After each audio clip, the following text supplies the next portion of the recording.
state programs to deal with folks that are least able to over in Tell me how many years you were involved in that. So I'm in my 50th year of employment at Miracle Hill. I just completed 50 years this month. I was the CEO for 32 years. I've been semi-retired since 2020. And when I retired, I had a long-term donor who said, I don't want Miracle Hill to keep expanding. He said, if you'll do this in other places in the Southeast, I'll pay for your time. So for the last 5 years, I've been helping out in Florence, in Orangeburg, in Walterboro, in Charlotte, in Hickory, North Carolina, in Inman, in Cherokee County and Union County, with the goal of where there aren't enough places, I'm helping start new places. Where there are enough places, I'm taking small organizations and helping them grow. I'm coaching the leaders, coaching the boards. My mandate is to work only with Christian organizations, but most of the organizations serving the poor are Christian organizations, so it's an easy fit for that. Involved in Anderson? New Spring called Miracle Hill last spring and said, we have a tremendous need with the homeless. Would you come over and help? And Brian Dirk, our CEO, said, we've got a guy who does this all over. I'll send him over there to talk with you and help you figure things out.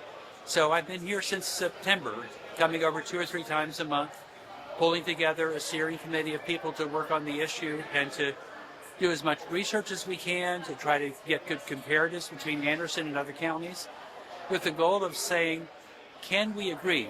Can we agree on the problem? And then can we agree on solutions? And so far, we've gotten remarkable agreement, both on the capacity and how we compare, and on what we think are pretty good solutions going forward. I read through the ballot paper. What do you think are the biggest challenges facing Anderson? Well, the biggest challenges are that you waited too long to work on. You've got less than 50 beds for the homeless between Family Promise and Salvation Army. And Anderson desperately needs at least 140 or more beds for homeless shelters. And by shelter, I don't mean just a place to flop, but I mean a place where you can stay, receive case management, receive mental health counseling, receive medical care, get a job, and then stay there until you can earn enough money to move out on your own. And right now, the Salvation Army is the only place that even comes close to that, and it's just not enough. Their 33 beds or so are just not enough for the needs of Anderson County. I noticed one of the proposals was 140 bed center that provides the things you're talking about. Yeah. How can something like that be funded? I'm hoping that there will be, I think it would be funded initially through a capital campaign. I don't know the cost. I'm guessing $5 to $10 million. Perhaps there would be some city and county help. But even if not, I think the community, if they really had a vision for what would be possible, would come to fund it privately. And after it's operational, I think it would be primarily private funded. As you know, the Miracle Hill model, which many of the organizations I coach have adopted, we don't look for United Way funds, we don't look for government funds, we don't look for federal funds. We work with donations from the community. You mentioned you don't expand. Is there any chance Miracle Hill would come to Anderson? I think we would look at every other option first. If there's someone here, if there's a champion that will step up to the plate, we would love to have a homegrown solution. If no one stepped up and Miracle was asked, I think they would consider it, but that certainly was never their intent in sending me here. Oh, there are so many people doing good work. As I've been here, I've had a chance to interview the major of the Salvation Army, Haven of Rest, Christy Brock King, Nate Knox, Dave and Zoe Phillips, the Bridge Center. There's so many people doing really good things already. They're sincere, they care, and what they do, they probably do pretty well. The challenge that we have is nobody currently can do this idea of this one-stop shop with the case management and everything else. So if this is established, I think there's still a place for all of them. And my goodness, many of them have been doing it for a long time. Christy Brock King now is 30-some years in her position. So this is not to put down anybody else who's currently serving. It's just to say, as our numbers keep growing and the chronic homeless issue gets more and more polarizing, something's got to be done. So addressing the shelter beds would help all of them do what they're already doing. It would. It would. What is this event for the county? I know this white paper is sort of setting at least the needs looking forward. Yeah. To me, it's one of the top issues with the county is the roads are obviously a huge issue, but when you're looking at an ongoing that's not getting any better as well, it's the homelessness issue. And I really kind of put a lot of passion into this because we had a business downtown for 15 years and saw how it was growing and just really a very hard problem for one entity to tackle. And so this brings the city together. Our task force has 3 members from the city. We have 3 from the county. We have private. We have nonprofits. We have churches involved. And I think that's everybody that needs to be at the table on some of this to make it successful. And the county has already been sort of aggressive in trying to help deal with the situation, done that yogurt, side mill, and trying to help missions get things going. So I guess that will continue. Yeah, I mean, there's so many phases to the homelessness where the one is getting the people off the streets, getting them into care, maintaining them, helping them find jobs, helping them get back on their feet. And then you have to find the next level of housing for them. And I think a lot of what Hope Missions is looking at creating villages to kind of create that next level of people advancing out. And, the goal is, I've been told, learning through this, that you're never going to have zero homelessness, but you can have a zero increase. You're putting people back out to the community as you're taking you in, and it should stay somewhat level. And that's kind of the plan here, is to take the whole process over and handle the numbers that we have in Anderson County and do it the right way, and not just move out in the country where they don't have access to services. We need them close to a bus line. They need to be close to doctors. They need to be close to ANMED. So there's a lot of factors as to how you do this, but what Hope Missions is doing with their villages, that next step out is what we're hoping to return people back into Anderson County, having gone through this and rebuilt and healthier and with jobs and moving it forward. We started about a year ago, and so what was the tie that bind us together is everyone began seeing at the same time what is going on in our city. Everywhere we look, we see people that are homeless, we see a lot of people that need help, and we want to provide solutions, but there's no united way to do that. And so a lot of people decided it's time to come to the table, and the people that I'll introduce, this is city, this is county, this is law enforcement, nonprofit, church. You have a little bit of everybody coming together that interfaces with homelessness on either a daily or a very regular basis. And everyone just said, we're tired of this. Enough's enough. We're going to try to help and be a part of the solution. And as we do that, we're going to need to be united. And so just hear the tone out of the gate here today from the jump that everyone in this room, we're going to need them and more. So yes, you came here to eat a good lunch, but surprise, we want you to be a part of this. And it's a great joy to be a part of this. And so oftentimes someone does like this, and we're going to introduce a lot of people here probably right now, close to 15 people. And this is not a smooth brag on everyone how great. These people have dedicated a lot of time, effort, energy, prayer over the last year. And we want you to know who they are, not because we're great. There's no one person, no one organization, no one anything that's going to do this. We're going to do this together. And these people are invested in the process, and they are going to be key helpers along the way. So we want you to know them. Does that make sense? Great.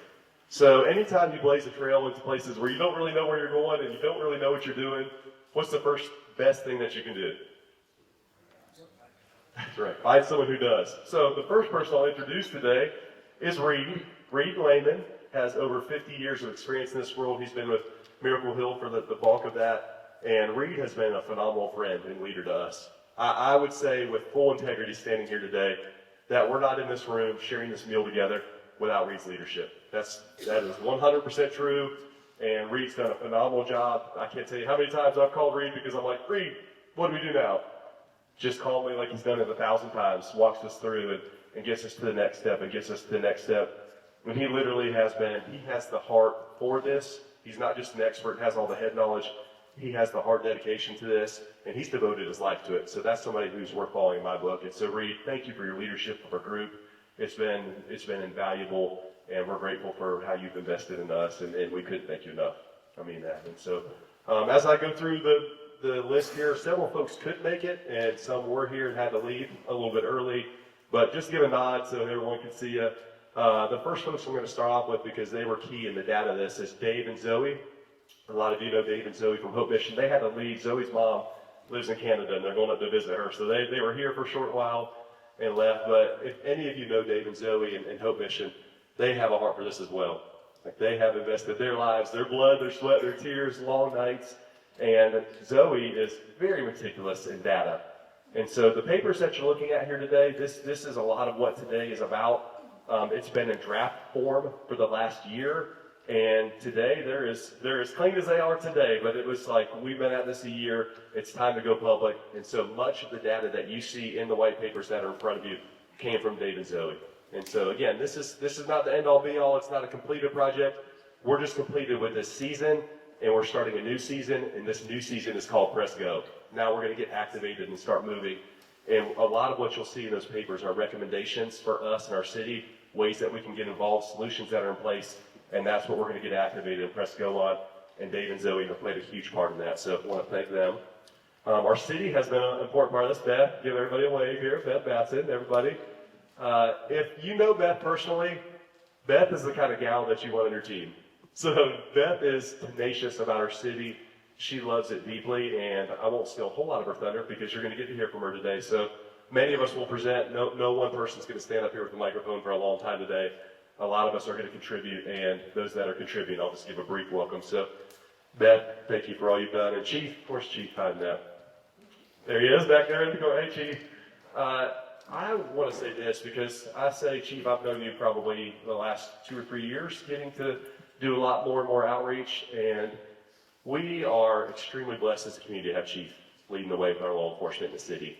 Not everybody has a chief like him because he cares. He's got a heart for this. He loves the Lord, and he's a great person. So these are the type of people you want in your city making decisions from a law enforcement side of things. So, Chief, thank you so much for all you do, how you lead your team. Your footprint not only marks our city, but it stretches across the state. And so we're thankful for your efforts there as well, statewide. But thank you especially for what you do here in Anderson. We're grateful for you.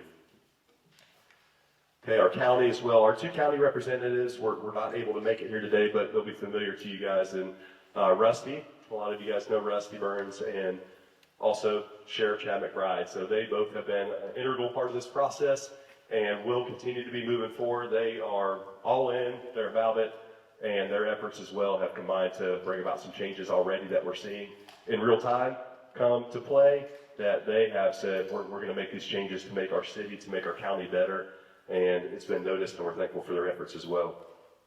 The schools, again, you'll see a wide variety of different efforts in this. There's going to be a little bit of someone from everywhere in our city. So Kyle Newton is our school representative. He's on our school board.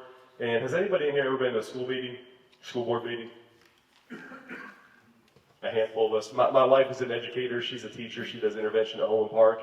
And I went to my first one about 2 or 3 weeks ago. The school's got their hands full. If you know, you know. Everyone kind of giggles a little bit. Education is a real challenge in our city, and they fight the good fight for that. And the McKinney-Vento program at our schools is hands-on with the homelessness efforts that happen for our students that are either homeless. You see a lot of the couch surfing signs that are across town.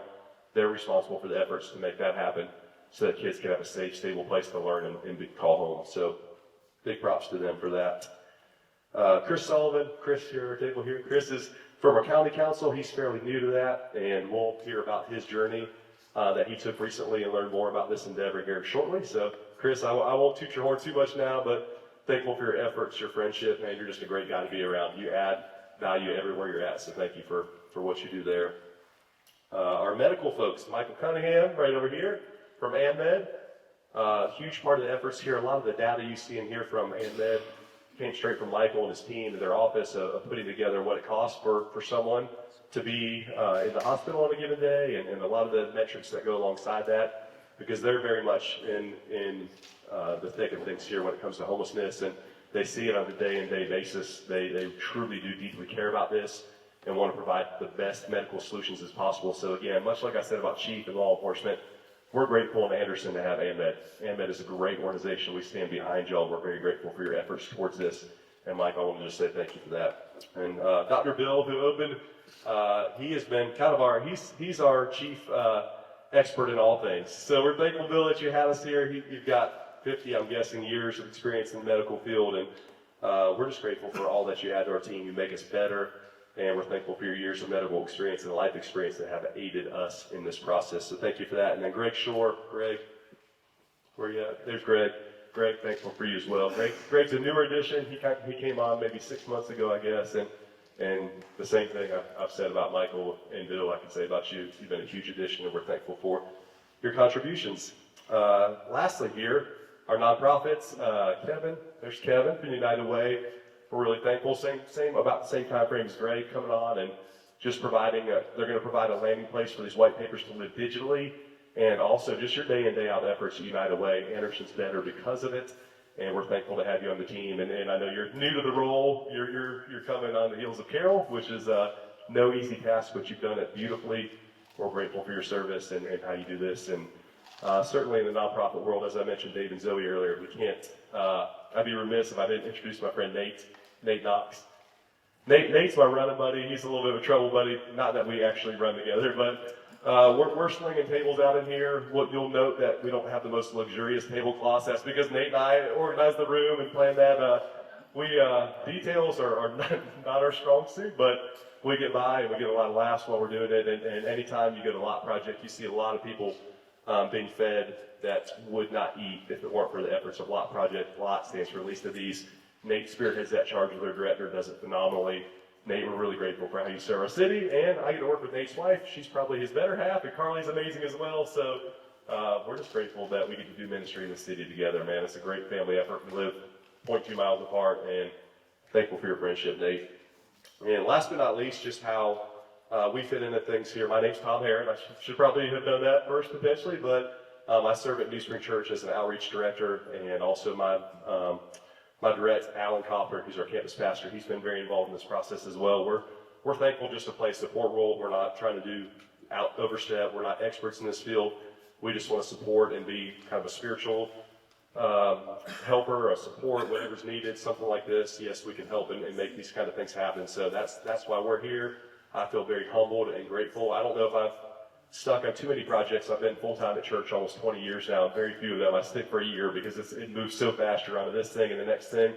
And this is one I feel very dedicated from a life standpoint that I'll be investing into this endeavor for probably my time here on earth. And so I'm grateful for the small pieces we've been able to contribute and how our church has been able to come alongside and just be a part of this in a very small way and support and facilitate and be here. So as I mentioned out of the gate, I'll get ready to pass the microphone here, but you're in this room because we desire you to be a part of the solution. Today is, in some ways, marks a little bit of an ending to this task force. The papers that you see there, they're a year in process. We've been meeting quarterly. We've been corresponding much greater than that. And this is what's been put forth from the efforts of that. But as that season comes to a conclusion here, this is actually the starting line for the action phase. And so we really are going to need help. Initiatives are going to come along. We're going to need leadership. We're going to need service. We're going to need contributions. I'm not shying away from any of this. It's going to take all the above to do this ministry in our city and to be united on it. And so your leadership, your strategic minds are going to come into play. Everything that you can contribute to this, we're going to need it all because we have hundreds of people on a daily basis that are facing an issue that we can actually make a dent in and put the brakes on. That's been going up and to the right for the last 5 years. You can see that data in there, and it's going to take all of us. It can be done, and we're eager to be a part of that. Sometimes in life, the hardest things that we face are the most rewarding when we get to be a part of being parts of the solution. And so that's my heart for us here today. Bill, again, thank you for having us out here. We'll continue eating, and shortly here, whenever he's ready, Reed's going to come up and continue on about the key recommendations that you'll read in these papers. Don't let those papers just be a paperweight. Let's read them. Let's be a part of them. Identify where you feel prompted to be a part of the solution. Reed's going to talk through that today in a 30,000-foot view, and then you'll hear from a number of us that I've introduced here today. And enjoy your meal together. Enjoy your fellowship. Get to know people. And thank you for being here. Or feel free to get it, right? It work? Thank you for that delicious food. It's terrific. So, Tom, I want to reconnect with you for a second. Would you talk about how I was invited to come over? Yeah. That's a good question, because I don't know exactly. You just kind of popped up, and we popped up in the same meeting, but I know we were having conversations at a level that everyone, it's kind of like Nehemiah in the scriptures, where everyone saw the wall and knew that it was broken, and we knew we needed help in fixing it. And to my best knowledge, Reed, that's where you were introduced and said, come on down and just share what it would look like for us to potentially tackle this problem. And then, sure enough, we're at a meeting with yourself and Ryan, and things took off from there. But that's what I know, but from my vantage point, you probably have a lot more details than I do. Thank you. But yeah. So if an expert is someone from more than 50 miles away, I don't qualify because I live a little closer than that, like about 35 miles away. But I will say I'm in my 50th year of service at Miracle Hill. I led the ministry there for 32 years. In 2020, my successor, Ryan Dirk, took over, and I moved to a position of being a ministry consultant. And what is that? Before I retired, one of our board members, a godly visionary, said to me, I really would like to see organizations like Miracle Hill started and empowered here in the Southeast.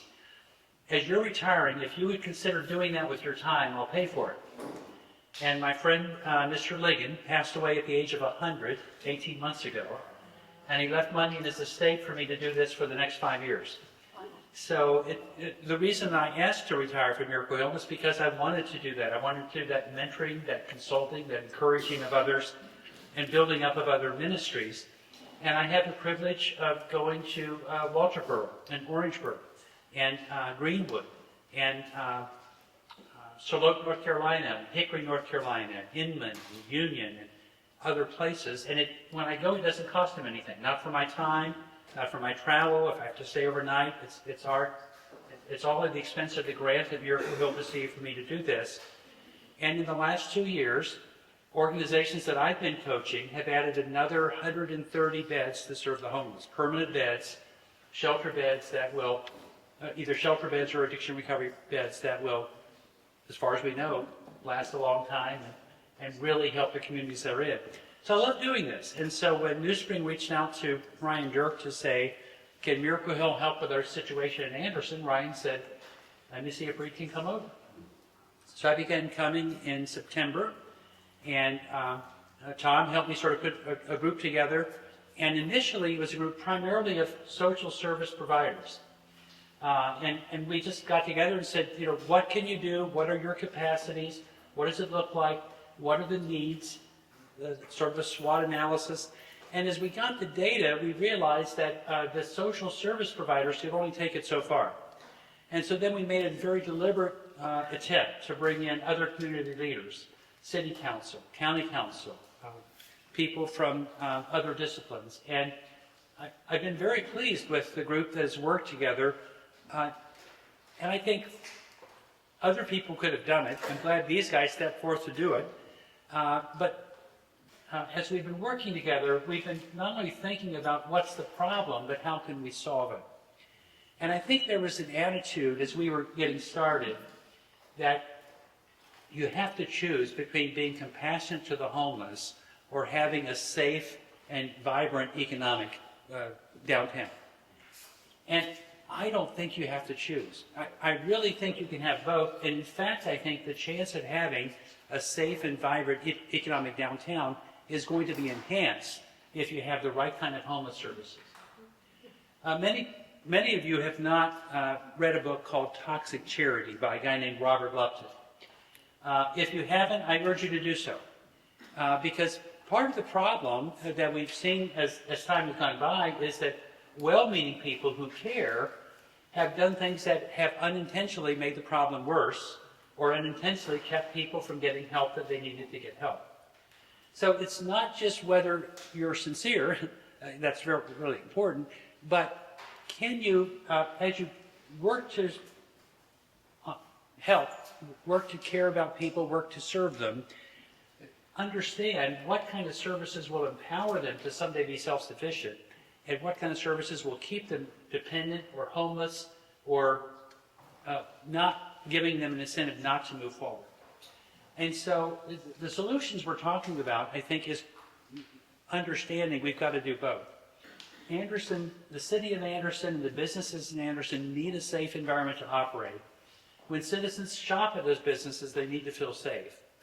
And what we're talking about is not in any way, we don't think, going to hinder that. And in fact, as we try to move more of the homeless services out of that sort of downtown multi-block district where they're at right now, we think things will start getting better pretty soon.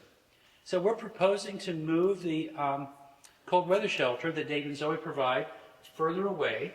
We're proposing at least 140 shelter beds that will be permanent shelter beds. And by shelter beds, we don't mean a place where someone spends the night and then goes and stays in the library the rest of the day. We mean a place where someone spends the night and they have on-site coaches and case managers that are helping them figure out what are the obstacles to overcome so that they can move back out of homelessness. And then getting them the appointments and getting them the meetings that they need to do that. And once, if getting a job is part of that, once they get a job, they can stay there.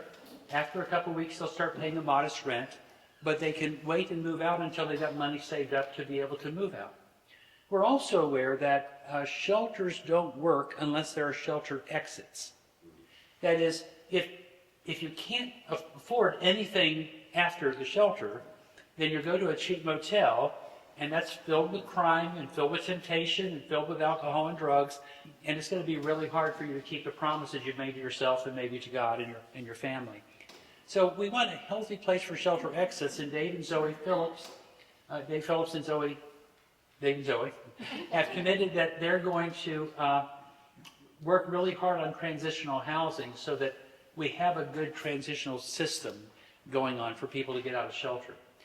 We also have heard the accusations that some people, some big cities, are busing their homeless to Anderson. And many Andersonians believe that strongly. We haven't found any proof. We don't think it's that way, but perhaps it is, and we just haven't.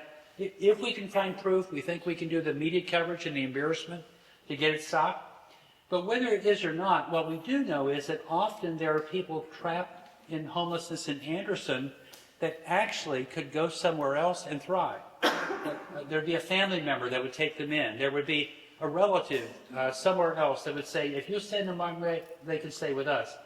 So we need a chapter of Traveler's Aid established here in Anderson that provides those bus tickets for people to go somewhere useful. Now, I don't mean just sending the homeless out of Anderson. I mean, someone says, if you'll get me to Philadelphia, my aunt will take me in. And we call Philadelphia and we talk to the aunt and she agrees that she'll take them in. And then we get a one-way, non-refundable bus ticket to Anderson, to Philadelphia. And there's not Anderson's Challenge anymore. They're not going to be in jail here. They're not going to be using medical resources here. They're not going to be sort of that crowd of people out there in the street. So that will be a relatively low cost because the bus people give us discounted tickets for those non-refundable one-way tickets. That'll be a very low-cost way of just making a starting difference in the situation.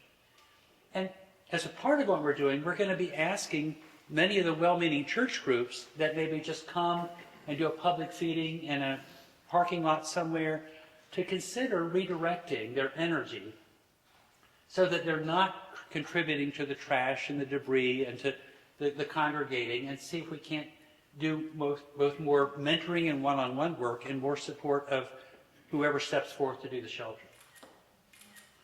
When I was just getting started in this work, I met Beth Batson, and she's going to speak in a minute after me, and talked about the white paper concept, and she said, well, did you ever do anything with it?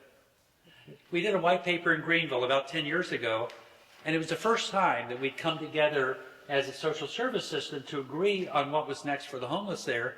And before that, we would, the leaders of the homeless systems there would argue with each other in the paper and on Channel 4. This is what they need. No, this is what they need. So we came together and we did a white paper, and she said, well, did you do anything with it? And we actually did several good things with it. And some of those priorities that we set in place 10 years ago are still being pursued today. But as Tom said, even though we've done some remarkable things in getting some pretty good agreement around this idea of the white paper and now have a completed draft, it's not going to do much unless we do something with it. So I'm thrilled that we're publishing it, but now we're going to be looking for people who will step in and say, I'll take this piece up. I want to do this part. I want to do the transitional housing. I want to do the traveler's aid. I want to do this. Because it's only words on a page if nothing happens. But we do feel this was essential so that something could happen. And I'm not going to take a great deal longer, but I do want to say I'm sure there's genuine concern. If you build it, they will come. If you add shelter, you're just encouraging homelessness. People will get the word, and they'll come from other places or more rural areas, and we'll get to a shelter. But if you look at Anderson County compared with Greenville and Spartanburg and the other upstate counties around us, Anderson has the least shelter beds per capita, the least shelter beds for a county anywhere near our size, the most unsheltered folks, and some of the most chronically homeless people. By chronically homeless people, I mean folks that have been sleeping rough for a long time, they're used to it, they've lost hope that they're ever not going to be homeless, and in fact they're not very interested right now at doing anything other than being homeless. There's hope for them too, it just takes a little longer and it's a little bit different approach. What we want to do, though, is have enough shelter beds in Anderson to be able to do a net zero. That is, we can't eliminate homelessness in Anderson. One of our presidents several years ago, a guy named Bush, said he had a 10-year plan to end homelessness. And I like Mr. Bush, but I knew his plan would never work.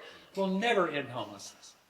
But can we have a system that helps people out of homelessness at the same rate that other people drop in? Right now, Anderson just doesn't have that. The Salvation Army and Family Promise do the best they can, but they have way too few beds for way too many people that have these needs. And we don't have beds for specialized needs, such as mothers with children and seniors and other specialized populations. And frankly, we don't have enough mental health help.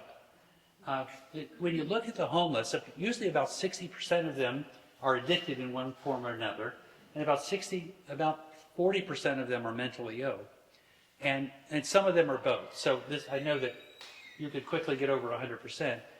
But we need specialized mental health services and subsidized housing for the mentally ill with case management. We don't have nearly enough of that here.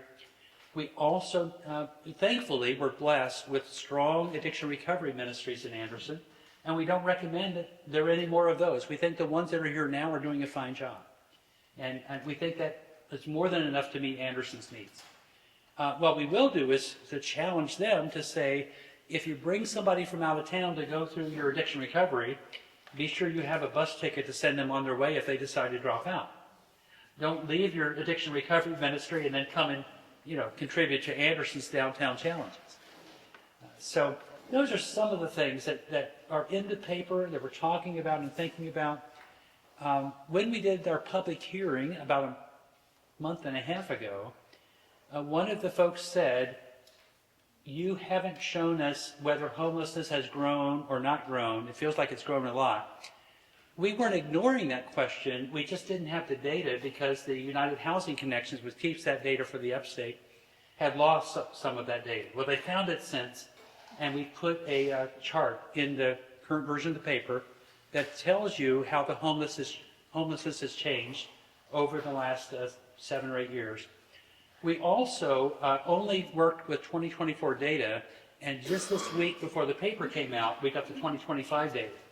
So the 2025 data is not in the charts in the body of the paper, but it is in the appendix in the back. So if you want to know what the 25 data, and I'll just tell you, it looks worse, right? It didn't improve over 2024. So I wonder, I can't take too much time because we have several other people speaking, but before I sit down, I can take 2 or 3 questions. Are there any questions right now? Has anyone identified, looking at the chart on 4, what happened from 2023 to 2024? That's an enormous step change. Yeah. Not that I know of. And of course, we just got the data recently, so we haven't talked about it as a group. I do think that some years, maybe the data is better collected and some years is not as well collected. So it may be that it wasn't such a dramatic change right then, that it was growing, but maybe we missed the count 1 year. So I think it depends on who steps forward to do this work. Right now, we don't have a clear candidate for the person to do the shelter, but my strong urging is that the shelter is modeled on the way that we're doing it at the Greenville Rescue Mission in Greenville, the way Miracle Hill's doing it, because essentially that the process is, if you only want to stay and not work on your life, you only get a few days. If you want to work on your life, let's set a plan, and as long as you're working productively toward that plan, we'll help you, and we'll help clear the barriers for you. And the mission in Greenville has a remarkable success rate in terms of helping people move out of homelessness and get into permanent, sustainable housing. So I don't think we have to reinvent the wheel. I think we just do our best to get the programs modeled after other programs that are already working. People are free. You know, they can choose what they do. But I think most people that are sincere, if they come to understand that their efforts are causing harm and we can offer them a way in which they can have a greater impact, most people would like to do that. I don't think, even if we have remarkable success at finding someone that will step into this and they move quickly, I don't think the problem will be solved by this winter. I do think that a capital campaign could start this fall, that it could have remarkable progress by next summer, and that maybe construction or remodeling, depending on whether it's existing structure or new construction, could start by the end of next year. That would be my hope, but it's not a promise. But the land's already been purchased? No, we don't have anything yet. I think the first thing is to find someone who will step into the lead. Second thing is to work with the city and county to see if there's some support there for maybe property that's already existing. And we also want to be sure, for this to succeed as a primarily private funded organization, it needs to be on a major thoroughfare with good visibility for people to see it, pass by it, maybe on the bus route and everything else. But we also want to be very sensitive to people's needs. So we know that wherever we want to locate it, someone's going to say, not in my backyard. And we want to find a place that it can go with the least disruption, but still the best chance for future success. Whoever can accomplish it, we'll put our weight behind it. So I'm going to ask Beth Batson to come and speak next. And as she's coming, I just want to recognize Ryan Dirk, the CEO of Miracle Hill, is over here in the corner. Ryan, if you'd raise your head.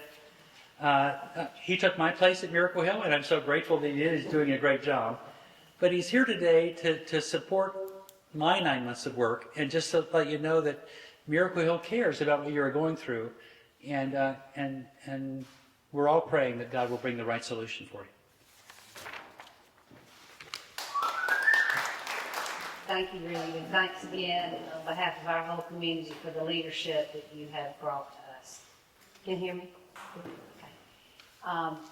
And as Reed said, I'm Beth Batson with the City of Anderson, and it's a privilege to be here with all of you today, and it's been a privilege to be part of this group.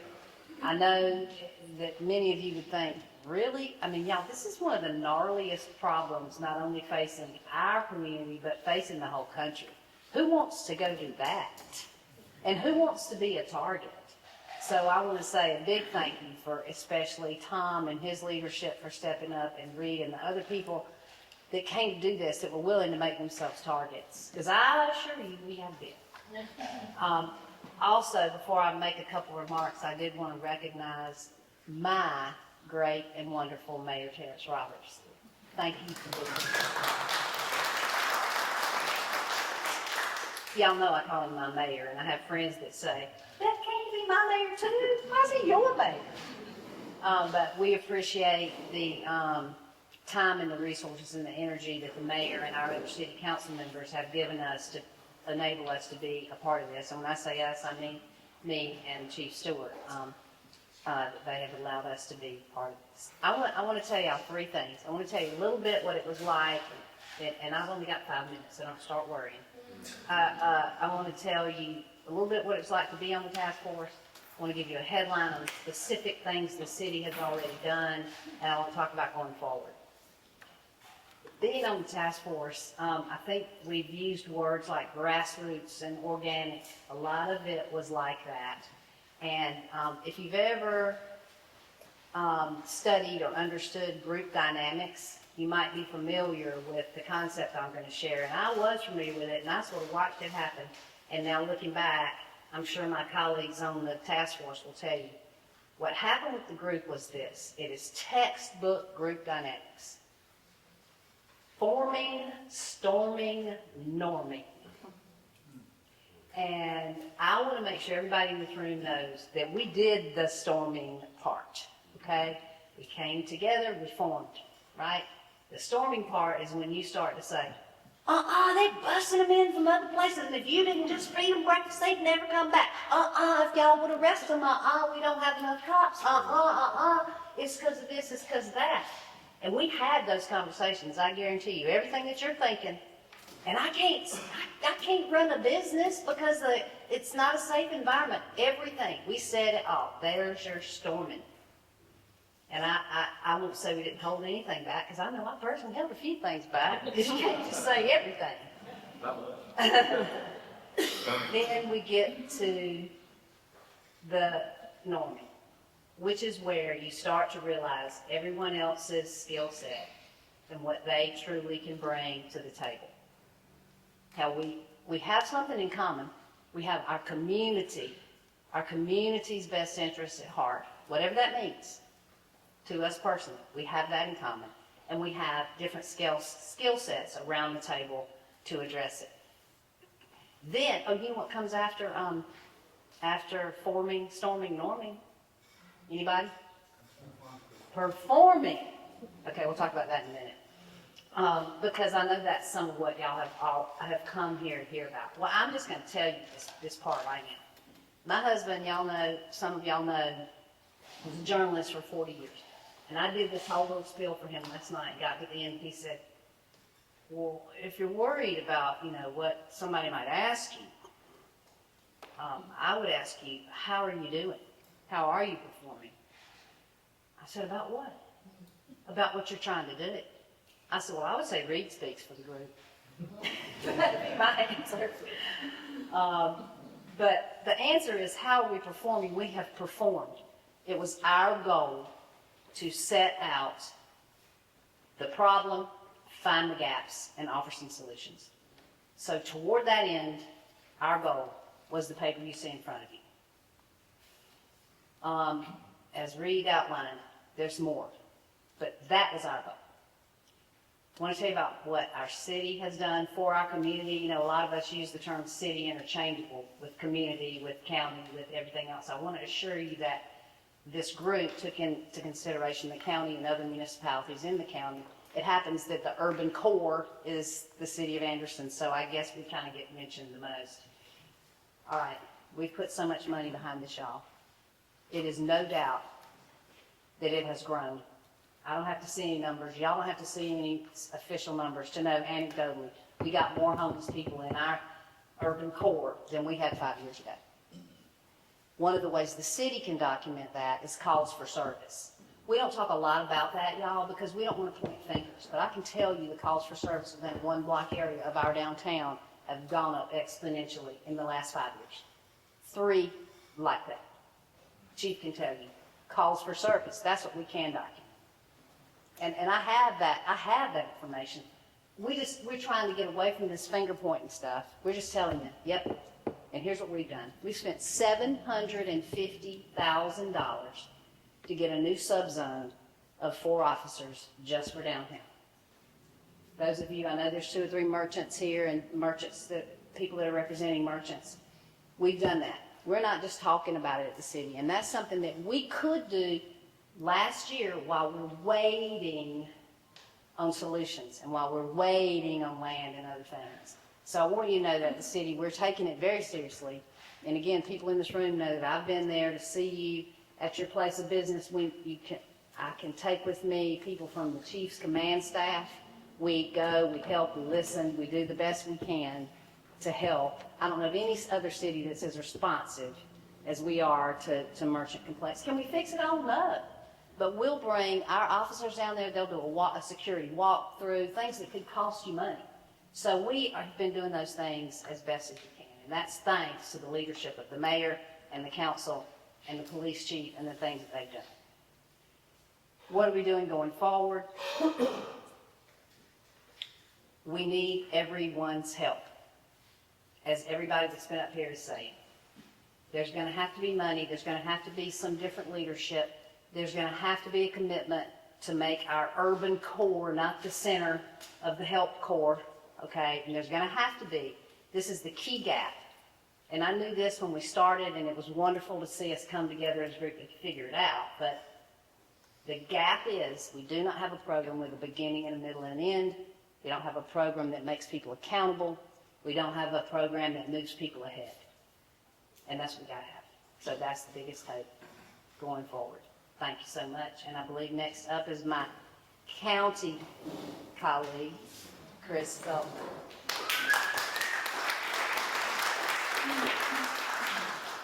I don't know why that thing hanging has been bothering me for like 15 minutes, so I'll put it back on the table here. I appreciate y'all having me here today. I am a county councilman. I represent District 1 in Anderson. But before that, we were a small business owner for 15 years. All the council people kind of come from their day jobs. And we had an issue downtown. It got bigger and bigger. We closed our store in 2020, 2021.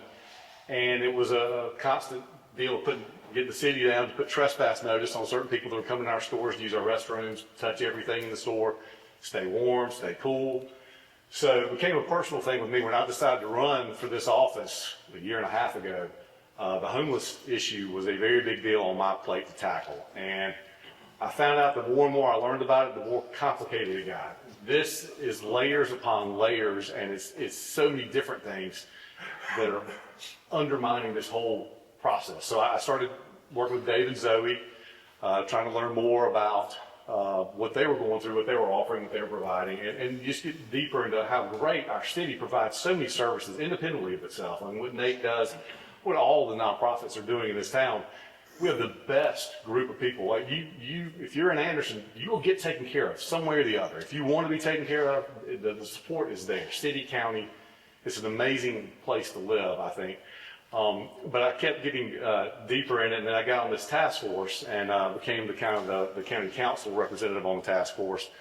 And I was like, this is the group that's going to make this happen. You have 3 county, you have 3 city, you have private, you have churches, you have nonprofits. I'm like, this is the ticket. This is going to be the group that moves this forward.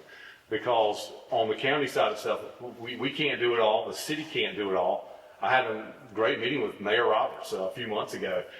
And it basically came out that there's more than we can do with this. This is a much bigger issue. And it's going to be expensive, and it's going to require a lot of people. It can't just be the government doing this. Nobody wants the government doing this. I'm pretty sure I don't have to ask for raising your hands on that. Keep the government out of this stuff and let the community do it. So I had the opportunity to take a trip over to Greenville to the rescue mission, and we had a bus full of us. This was about a month ago, I think it was. And I sat with Ryan, who's here today. And as much as I learned about homeless, he kind of made a comment on the bus ride there before the tour even started. He's talking about how if somebody's homeless, if they're on the streets right now, like you've got to provide safety for them first. Like there's people that ride by the QT on the corner of Clemson Boulevard or Main Street and Whitehall. And like, get a job. That's kind of sitting with some people. Get a job. Like there's jobs at Burger King available. What are you doing? And when he kind of went in this conversation about that, these people are sleeping on the streets, and anything of value to them when they fall asleep, it's going to be gone the next morning. There's somebody right next to them just waiting for them to fall asleep to take it from them. So you've got to provide a shelter where these people can come in, they can calm down, they can trust again, they can have their own bed, they can have their own bathroom, they have shower daily. Like the simple stuff that we all take for granted. And it's very easy to take for granted, but these people need this provided before they can do anything else. Everything's got to calm down in their life. And I thought that was just a beautiful way of helping me understand kind of where we were. It's like, it's not an easy transition. You're not bringing somebody in 5 days later, let's get you over, there's a job interview over there. You got to get them trusting in where they live. And so we toured the Greenville Rescue Mission, and the order with which it operates, I think, is just a beautiful thing. I encourage everybody, if you have a chance to see it. I don't know if y'all are willing to take on a bunch of visitors over there, but there's just there's a window you come to if you're in the shelter, if you've been accepted to the shelter. Your picture's there. You're assigned what room, what bed, bunk you're assigned to. We went and toured some of the rooms. There's 20 to 25, 30 people maybe sleeping in a bunk room. They have their own chest that they can store their stuff in. That's their stuff. They have access to it, and only them.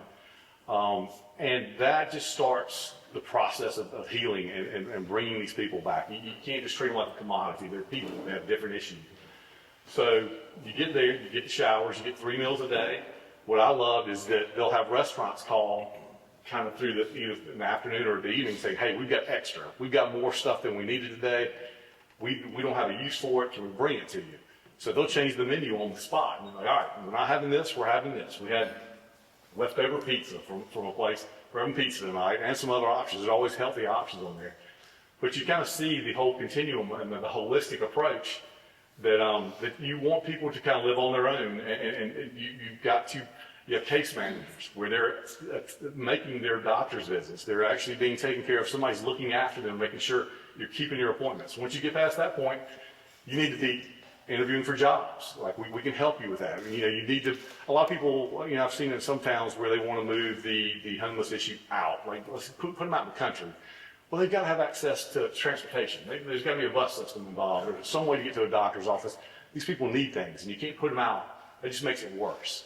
So there's all kind of layers. I see some people that like, hey man, what about just getting a bunch of tiny houses and creating a village and throw everybody in their tiny houses? Well, that was a question we asked at Greenville, and that's isolationism. You're living in your own house by yourself. Very easy not to go out, not to hang out with anybody. You want people in some sort of group setting for a while. So I love the system that we saw over in Greenville. Hope Missions does all they can. A lot of people criticize Hope Missions, and I'm like, go find the next person in town that's willing to do what they do for what they do it for. I mean, it's an amazing group, what they do and what they take care of in our county. And I think we can build on that and make it even better. But I love the people that are in the room here today, right now. Y'all have a passion for this. Y'all care for this. This is what it's going to take. It's going to take our churches. It's going to take our county, city, nonprofits, everybody working towards this. We are way behind. And don't even get me started on roads. I know we're way behind on roads. Let's take roads off the table. This is number 2. We got to get the homeless thing going on. Roads are hopefully coming. We'll see. But there's so much that we just have not been able to tackle. And the air, we kept the air off so y'all could hear better. I'm sorry, we kind of got warmed up in here. But anyway, I want to thank y'all for being here today. I want y'all to be a part of this process. We're moving forward with it now. We're not talking about it anymore. We've done the talking. The homework is in the paper that you have before you. But I encourage all of y'all to reach out, stay a part of this process.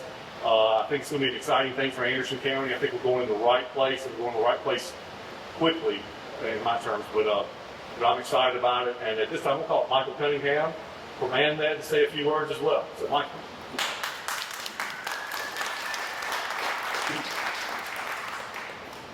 All right, well, good afternoon. I'm Michael Cunningham with ManMed, and a couple things, and then I think our goal is to have Reed back up here about 10 after to start answering some questions. So here goes.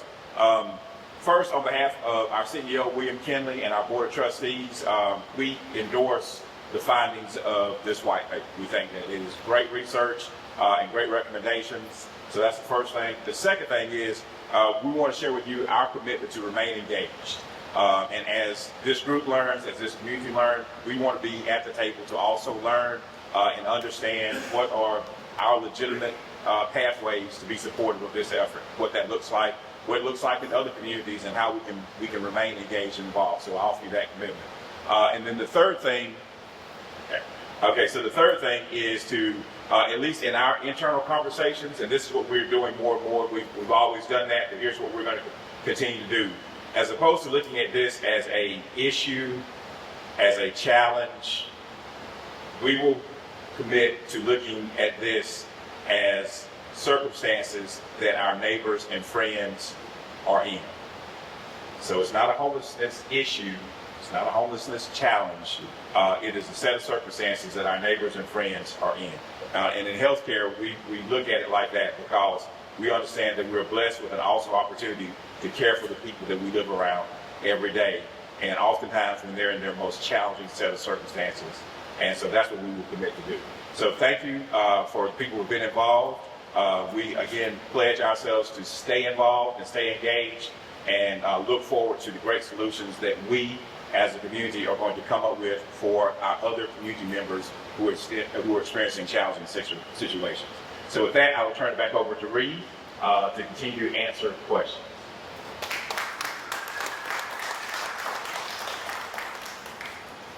You know, often when I'm talking to people about supporting an organization that serves the homeless or the poor, they'll say something to me like, I only want to support the worthy homeless, the worthy poor.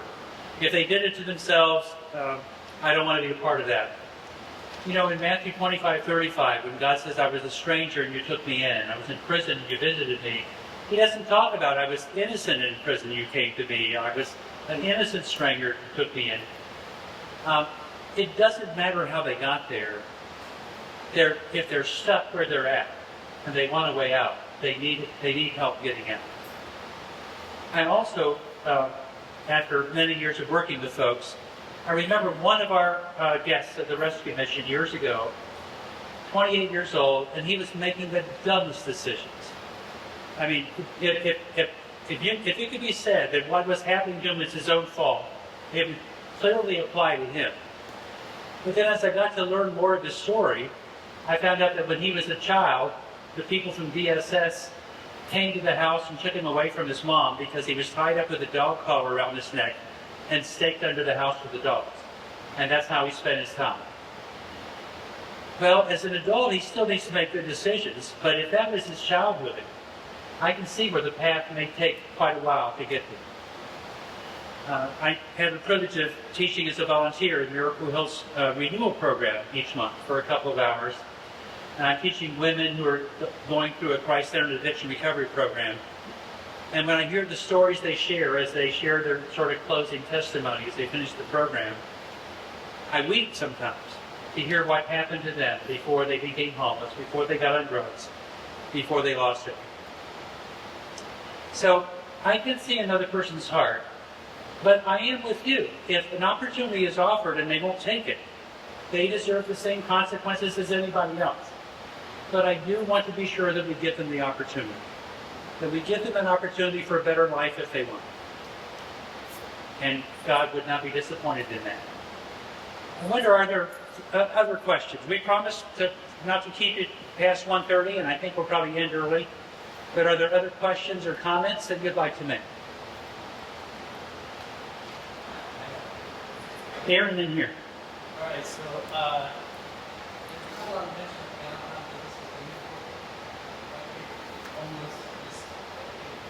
Yeah.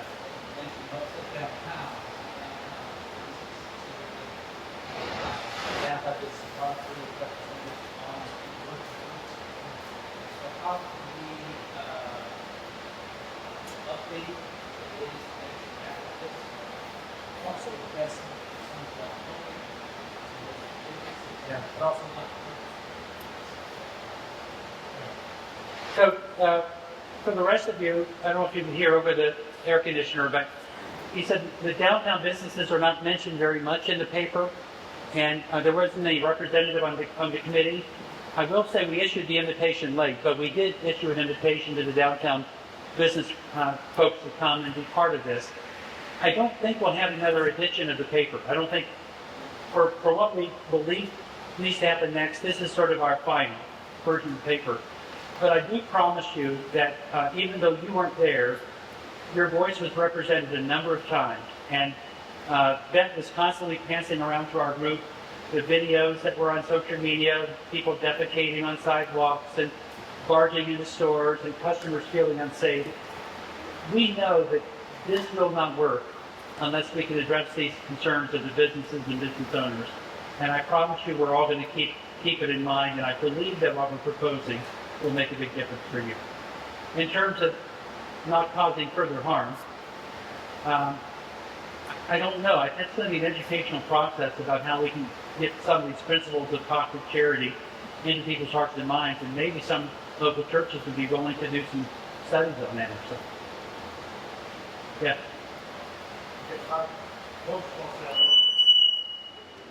Nate warned me to stay away from that speaker. Yeah. How about like identify problems, solutions? So the concept of unintended consequences, and even if we move to a different neighborhood, how do we protect the residents of that neighborhood?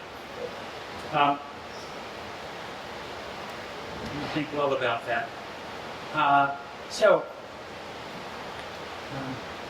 Let me use as an example Dave and Zoe and the Hope Missions.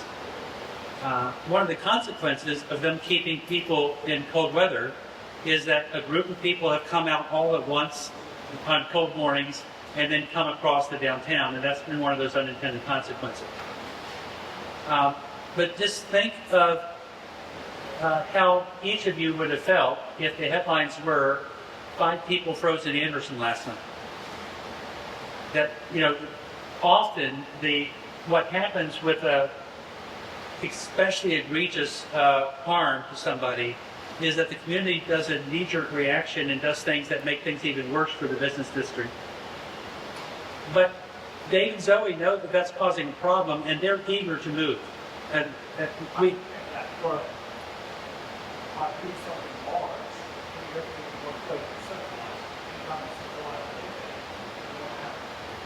Yeah. So we're not proposing that we solve all of Anderson's homeless issues with one big complex serving the entire county. We know that eventually we're going to need services in Clemson and services in Piedmont and services in other places. But I'm saying for the size of Anderson and for Anderson's population, this is the starting point. And likely it needs to be somewhere within reasonable distance of the city. What we're going to do different, though, is we're going to, many shelters, and even now the Salvation Army, you have to leave in the morning because they don't have staffing to be with you during the day. The shelter we're proposing, you don't have to leave in the morning. In fact, we're going to encourage you not to, unless you're looking for work. We want you to stay here because there's no benefit in wandering through the downtown and going to stay at the library for the day. Well, we know how it's working, but not having anything. So anything that we do may cause problems in adjustment and getting started. But I think if you talk to the people who are around the Greenville Rescue Mission, they would say that we're good neighbors and that they're not concerned about our being there. In fact, most of the development around the Greenville Mission came in after we were there. So we're good neighbors and it's working pretty well. I can't say exactly how that will work in Anderson, but I believe we can make it work the same way. So the facility in Greenville, how many is it house? The one that you're referring to now? It houses 160 in warm weather, and it houses, Just one. Brian, is that correct? Yeah, it's around 160 in warm weather, and then we don't turn anyone away in cold weather. Last year we averaged about 140 a night in cold weather. But it's one building. It's one building. Okay. Mm-hmm. Would there be any advantage to multiple smaller buildings across the county? There's homelessness represented at Star, Williamston. Yeah. Would it not be easier to know where people are? So Smaller? some of those areas are too small to be able to support a facility there. So we have to take that in mind, especially if it's going to be privately funded. It has to be at least enough critical mass that the funding is there. Secondly, we've said 140 beds. Ideally, we wouldn't have men and women in the same building. There's just so many problems that crop up with that. So that may be two smaller buildings. Pardon? So you are trying to put 140 beds in one spot? We don't know. We don't know we know we need 140 beds. From my point of view, I would love for it to be 2 buildings in 2 different locations. But I'm not making any promises with that. We're just going to see where we can go. Was there a question here? I have a question. Yeah. Where is the location? Have you targeted the location? We don't have a target yet for the location. So let's say you get this money, and you don't have a location. I mean, it's kind of strange, you don't have an idea Yeah. of the location. The ideal sequence, in my view, and once again, you have the ideal, then you have what really happens, right? But in my view, the ideal situation is that you find a location and you find a way to hold on to it while you then go do the fundraising and the commitments needed to acquire it. So, My experience, I've always had to have a location. yeah. And then, I think that would be best too. It's really hard to get people to give to something that's going to be located somewhere. Someone, I don't know if it's Beth, someone mentioned capital raise. Yeah. And is that going to happen under a new entity? Or is that going to fall under the umbrella of an existing entity?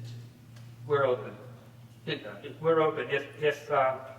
If one of the existing 8 entities had the strength and the passion to do it, I think Anderson would love to say, throw their weight behind it, if they were trusted. It may be that one would start from scratch, like a new entity start from scratch, or it may be that we'd ask somebody from outside the county to come in. Right now, we're going to be looking at all the possibilities and proposing the one that seems to make the most sense. Any more? Chief Stewart. Oh, I'm sorry. Yes. So step one is finding somebody that had this project up. Find somebody that wants. Is step one finding someone that had this project up? Hiring somebody, Finding someone that wants to take the lead on this, you mean? Yes. Yes. Step one. That's step one. And then what is the procedure for finding that person? This meeting? You're hoping that the person's in this meeting? Well, we hope that the white paper will be widely distributed. We certainly will be listening. All the service providers in Anderson are aware of it now. We certainly will be listening for one of them to say, we're interested. So David and Zoe might be the ones? It could be. I think in my most recent conversation with Dave and Zoe, they think they have a major grant for transitional housing, and that may occupy the bulk of their energy going forward. But they certainly have agreed if we can find a location, they'll move the cold weather shelter. I don't know if they're the ones to do this other project or not, but we'll consider any useful option. But for further questions, please, they're the ones you put the contact? When we leave here, we have questions right now, pops in our minds. For right now, why don't you just contact me? And I'll be glad to give you my card. And if you want my email address, it's rlayman@miraclehill.org. But You're the interim leader, so you can find somebody else. I can see. You're the man. For now, yeah. Reed. Yes. Everyone leaving today will receive an email with a digital copy of the white paper. If you did not write down Reed's email, feel free to respond to that. That's way to our task force inbox, and we'll make sure to get to the right. To that end, it will be available electronically on United Way's website. I believe so. Yeah. I'm asking Kevin if he can remind that and tell us where it is. Kevin? It'll be hosted where we'll have it underneath our impact area, and then it'll be on financial stability, and then it can also be under the basic needs. But we do have a page that was developed initially that will have that hosted there for others to be able to download it or review it digitally. Thank you. Thank you. And Ned, when you send the email out, would you just send when you send your email, send my email address out with it, if you don't mind? Chief Stewart, thank you. If you don't mind coming to close us. And I'm not in a hurry, so if any of you want to talk further, I'm glad to stay around afterward and talk with you. Good afternoon, everybody. First of all, thank you so much for being here today. As we close, I just want to issue a special thank you today for coming here. This is very important. It's been very important to us for the past year working on this task force. It's been both challenging and a great opportunity for our city and county, for the surrounding homeless in Anderson. So whether you've been with us from the start, when we met Sullivan's, and there were a few of us that raised our hands with good ideas, and we ended up on a committee. And it's been a great friendship opportunity for all of us and a lot of connections. So I'd be remiss if we didn't say today, and my pastor just left a few minutes ago, but this is something we need to pray about also. There is a special reason that you're here today, either that you were here from the start or that you're here today, that there's probably some reasons you're present and input is here today. So where we're headed on this too, that's something we need to pray about. Addressing homelessness will require a lot of expanded services and real strong community involvement. And I know that we've all said that it's a lot like if we leave here today after listening to all this and we don't have some type of community involvement in this and a stake, then it's not worthwhile, right? So every new initiative must have a careful balance of combining structure and accountability to have a real pathway to stability. And that's what I think we're all looking for. Again, Dr. Walker, thank you today for lending us a facility. We're very appreciative of that and the great meal that we had. Thank you again for this space and for us to gather and collaborate. So we look forward to this journey that's starting now. We've been involved in it for a year, and like Beth said, we bashed our heads a lot and over politics and some things. And, as I laughed with one of the reporters earlier, nobody's phone rings more than mine does. So I've dealt with this quite a lot over the last year, and I'm looking for the real world solutions to come out of this. So through thoughtful planning and to real lasting solutions, not just for our city and our county. So thank you again for taking the time out of your schedule to be here and listen to this. And again, like Reese said, we're here, all the committee members, if you have questions, if you'd like to talk to us. Thank you for being here.